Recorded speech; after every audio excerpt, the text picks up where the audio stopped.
असफलता से सीखकर आगे कैसे बढ़ें? रामू नाम का एक युवा लड़का था जो अपने गांव से शहर आया था बड़े सपने लेकर। उसका सपना था कि वह एक सफल व्यवसायी बने और अपने परिवार का नाम रोशन करे। उसने अपनी बचत के पैसों से एक छोटी सी दुकान खोली, लेकिन कुछ महीनों के अंदर ही उसे घाटा होने लगा। ग्राहक कम आते थे और जिनसे उधार लिया था वे पैसे वापस मांगने लगे। रामू को लगा कि उसने बहुत बड़ी गलती कर दी है और उसकी मेहनत बेकार चली गई। एक दिन निराश होकर रामू गांव लौटने का सोच रहा था। तभी उसके एक बुजुर्ग गुरुजी ने उससे पूछा, तुम इतने हताश क्यों हो? रामू ने अपनी सारी परेशानियां बता दी। गुरुजी ने मुस्कुराते हुए कहा, रामू, असफलता कोई अंत नहीं है, यह तो सीखने का एक मौका है। क्या तुमने सोचा कि तुमसे कहां गलती हुई? रामू कुछ देर चुप रहा, फिर बोला, शायद मुझे व्यवसाय चलाने के सही तरीके नहीं पता थे और मैंने जल्दबाजी में फैसले लिए।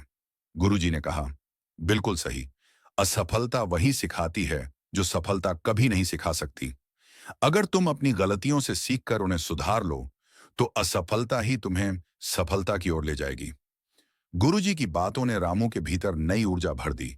उसने अपनी गलतियों का विश्लेषण किया और महसूस किया कि उसे ग्राहकों की जरूरतों को समझना होगा, मार्केटिंग के नए तरीके अपनाने होंगे और धैर्य रखना होगा। इस बार उसने एक नई योजना के साथ दोबारा दुकान खोली। उसने ग्राहकों से फीडबैक लेना शुरू किया, उत्पादों की गुणवत्ता पर ध्यान दिया और धीरे धीरे उसका व्यवसाय चलने लगा। कुछ सालों बाद वही रामू, जो एक बार असफलता से डर गया था, अब पूरे शहर में एक सफल व्यवसायी बन चुका था। लोग उसकी मेहनत और धैर्य की तारीफ करते थे। जब भी कोई उससे उसकी सफलता का राज पूछता, तो वह कहता, मेरी सबसे बड़ी शिक्षक मेरी असफलता रही है। उसने मुझे सिखाया कि गिरने के बाद उठना ही असली जीत होती है। रामू की कहानी हमें यह सिखाती है कि असफलता कोई अंत नहीं, बल्कि एक नया सबक और एक नई शुरुआत होती है।